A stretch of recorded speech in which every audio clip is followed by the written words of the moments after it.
Assalamualaikum warahmatullahi wabarakatuh. Baik anak-anak sekalian, sebelum memulai pelajaran, mari kita berdoa dengan membacakan sholawat tibil qulub. Ikuti Bapak. Allahumma sholli ala Sayyidina Muhammadin tibil qulubi wa dawaiha wa afiatil abdani wasifaiha wa nuril absari wa diaiha wa ala alihi wa sahbihi wasallim. Mudah-mudahan dengan membaca sholawat itu kita bisa terhindar dari segala penyakit, terutama yang sedang melanda negara kita sekarang. Insya Allah.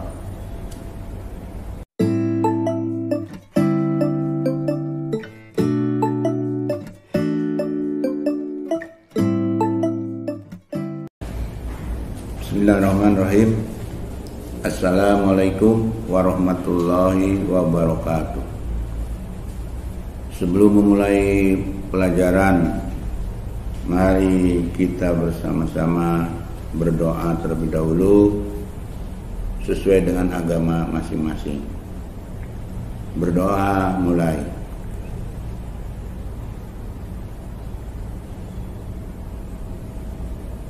Berdoa selesai.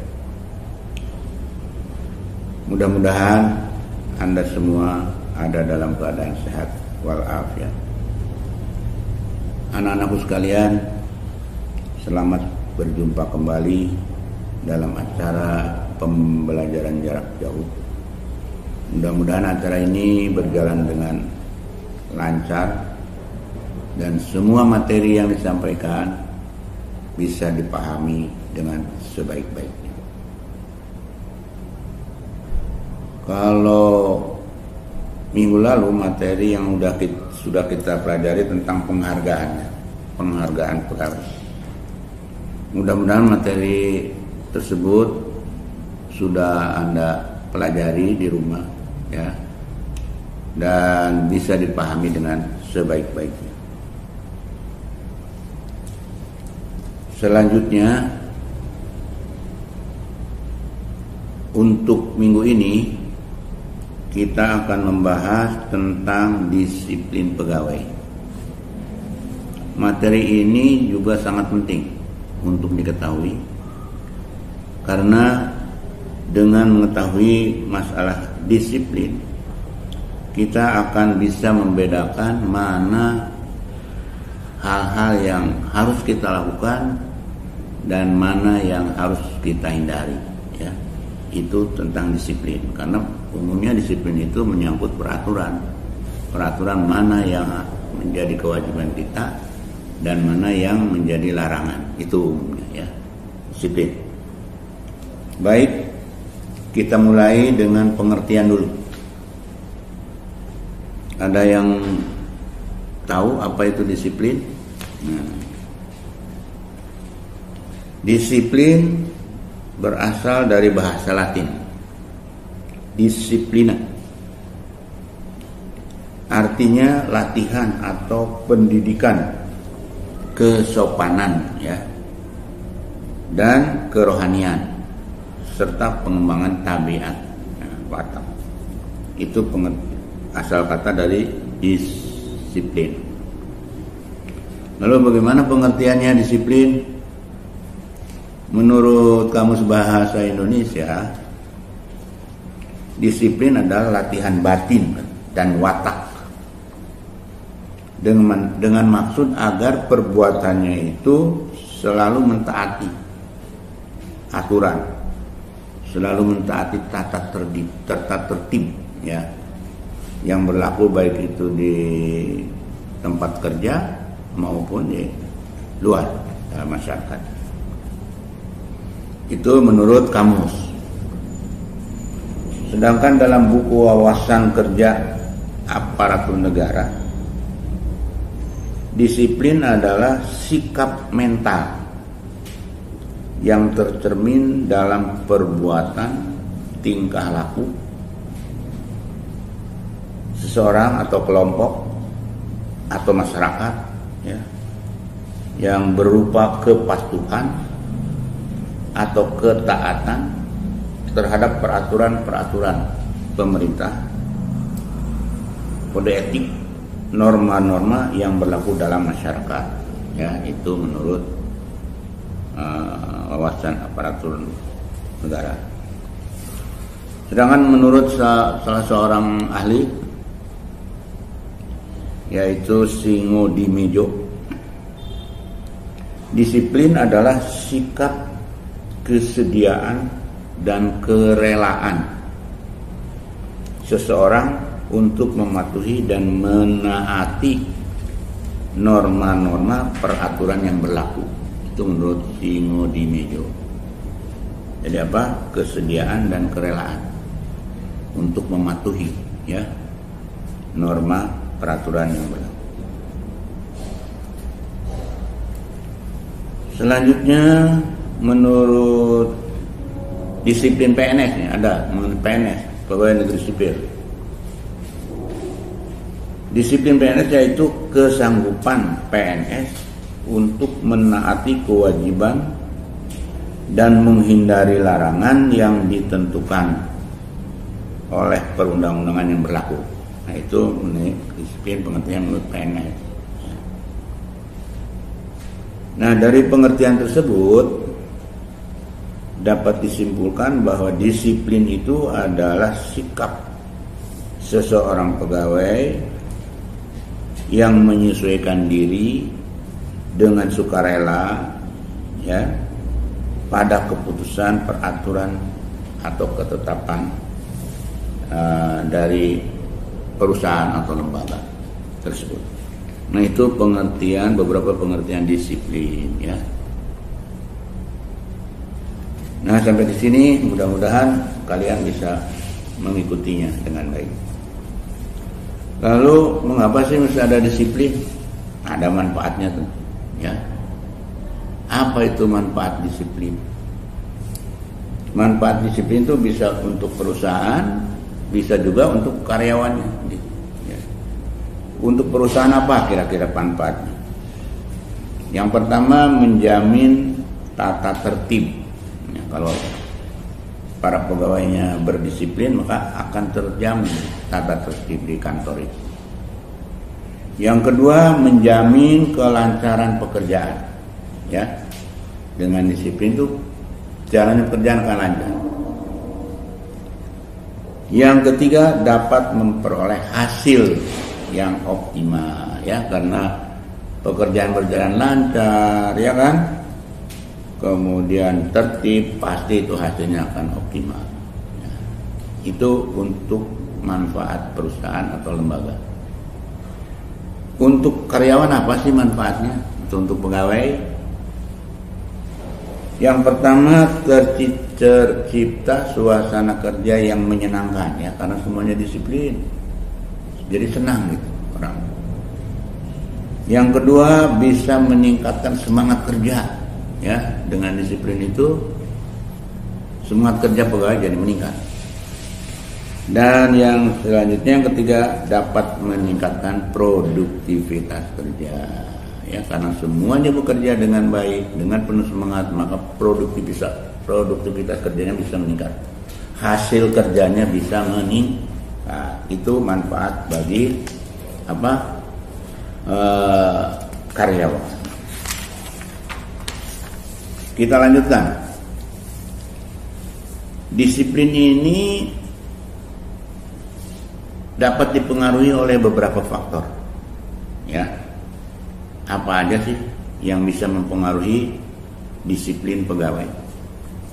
Jadi ini faktor-faktor yang mempengaruhi disiplin pegawai. Yang pertama, besar kecilnya pemberian kompensasi atau imbalan atau gaji lah, ya. Kalau besar biasanya disiplin orang karena senang. Tapi kalau kecil nggak cukup ke sana kemari, ya kerjanya seenaknya. Nah, ini jadi faktor yang mempengaruhi disiplin itu adalah besar kecilnya pemberian kompensasi atau imbalan, ya. Pertama tuh mempengaruhi. Yang kedua, keteladanan pimpinan. dari lembaga atau perusahaan. Jadi pimpinan harus berikan teladan yang baik. Kalau masuk jam 7 ya pimpinan harus datang sebelum jam 7 gitu ya. Itu teladan. Kalau masuk jam 7 terus dia datang jam 9 ya bukan teladan namanya. Nanti para pegawai ngikutin. Nah itu. Jadi ini mempengaruhi keteladanan dari pimpinan. Kemudian apalagi yang mempengaruhi disiplin, aturan yang jelas pasti ya, yang dijadikan pegangan oleh pegawai. Ada aturannya ya.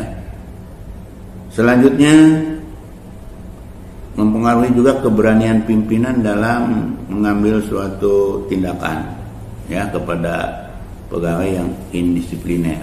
Harus ditindak ya. Kalau nggak ditindak diikutin nanti oleh semua orang.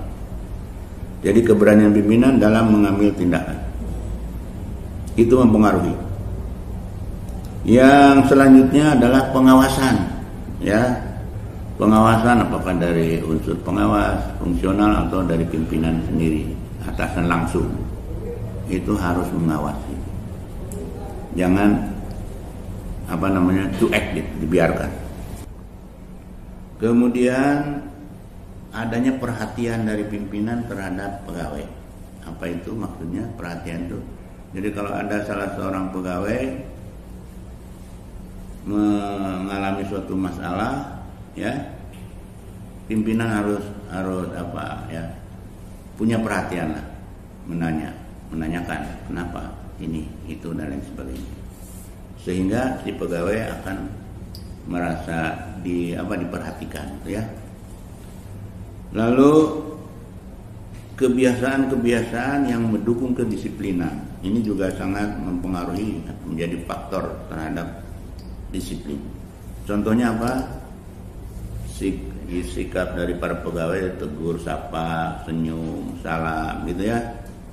Memberi pujian pada yang berhasil atau yang sukses. Kemudian boleh mengikut sertakan pegawai dalam pertemuan, ya. Yang terakhir adalah memberitahu rekan kerja apabila kita akan meninggalkan, akan keluar dari tempat kerja, ada keperluan apa. Nah, itu harus diberitahu. Nah, ini merupakan faktor yang mempengaruhi disiplin. Oke. Nah, itu banyak faktor, ya. Selanjutnya, bentuk-bentuk disiplin. Apa aja sih bentuk disiplin? Ada 3 bentuk. Yang pertama, disiplin preventif. Apa itu? Disiplin preventif itu adalah merupakan kegiatan pencegahan, ya. Pencegahan agar si pegawai tidak melanggar aturan, atau merupakan dorongan untuk pegawai agar melaksanakan aturan. Itu contoh dari disiplin preventif pengertiannya. Contohnya apa? Misalnya di tempat kerja itu, di tempat-tempat strategis, sekarang kan zaman corona, pasang itu wajib pakai masker, wajib cuci tangan pakai sabun, gitu ya. Atau apalagi jaga jarak. Nah itu kan semacam preventif, pencegahan, ya. Apalagi misalnya buang sampah pada tempatnya. Nah, itu contoh, ya.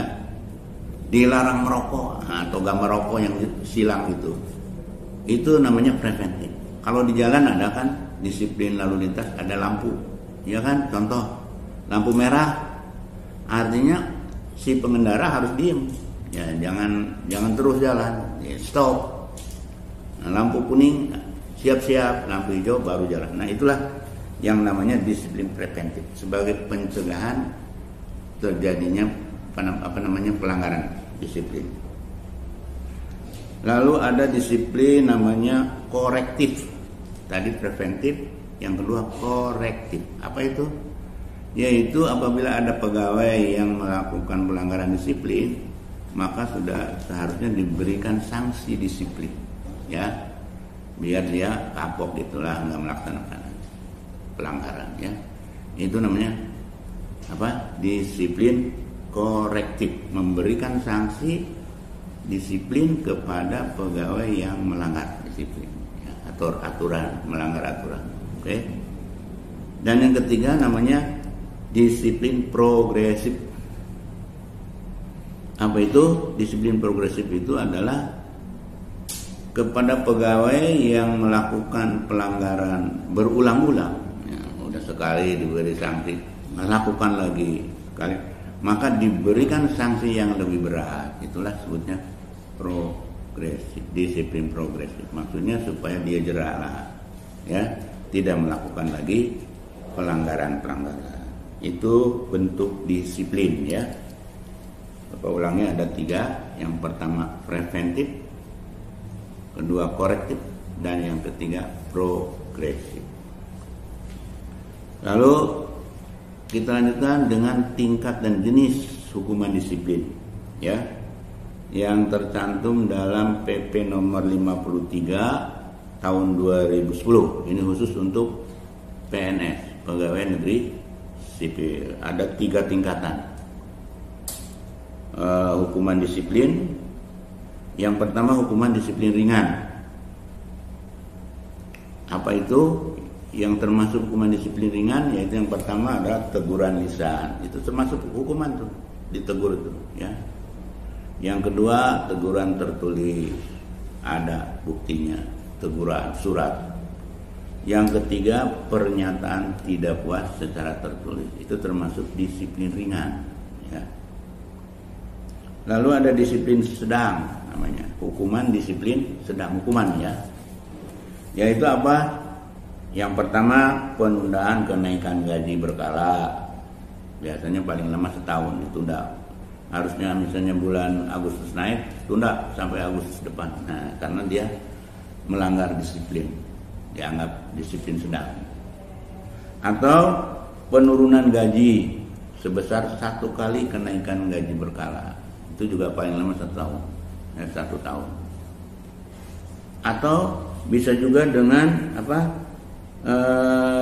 Penangguhan kenaikan gaji berkala atau penundaan kenaikan gaji berkala, itu bisa paling lama 1 tahun. Atau juga bisa penundaan kenaikan pangkat, mestinya naik pangkat per bulan Oktober misalnya, tunda karena dia melanggar aturan disiplin. Itu namanya hukuman disiplin sedang, ya. Dan yang terakhir hukuman disiplin berat. Tadi ringan, sedang, berat. Apa itu? Contohnya penurunan pangkat setingkat lebih rendah, ya, selama 1 tahun turunkan. Yang kedua pembebasan dari jabatan. Misalnya tadinya punya jabatan, misalnya kepala seksi, karena dia melanggar hukuman disiplin yang cukup berat, dibebaskan, bukan jadi kepala seksi, pegawai biasa. Nah, itu namanya pembebasan dari jabatan. Yang ketiga bisa dengan pemberhentian dengan hormat, tidak atas permintaan sendiri. Dia nggak mau berhenti, diberhentikan karena melanggar hukuman peraturan disiplin yang dianggap berat. Berhentikan dengan hormat. Dan yang terakhir pemberhentian tidak dengan hormat. Itu biasanya kesalahannya sangat fatal, ya. Atau ada juga yang diturunkan jabatannya, demosi, ya, bukan promosi. Kalau promosi naik, ya, kalau baik. Tapi karena jelek diturunkan. Tadinya kepala kantor turunkan jadi kepala bagian, misal itu contoh, ya. Itu hukuman disiplin yang berat, ya. Tergantung apa yang dia lakukan, langgar, apa yang dia langgar, ya. Itu sudah ada aturannya. Nah, itu pembahasan kita sampai di sini dulu, ya, tentang disiplin. Nanti kita akan lanjutkan, masih ada tentang disiplin, masih banyak. Kita belum bahas nanti apa itu kewajiban, larangan PNS dan seterusnya, ya. Nah, apakah bisa diajukan keberatan dan sebagainya, nanti kita akan bahas untuk video pertemuan yang akan datang. Saya kira itu saja. Nanti kalau ada pertanyaan-pertanyaan silakan, dan nanti ada tugas untuk kamu jawab ya beberapa pertanyaan. Oke, sampai sini Bapak akhiri dengan ucapan wassalamualaikum warahmatullahi wabarakatuh.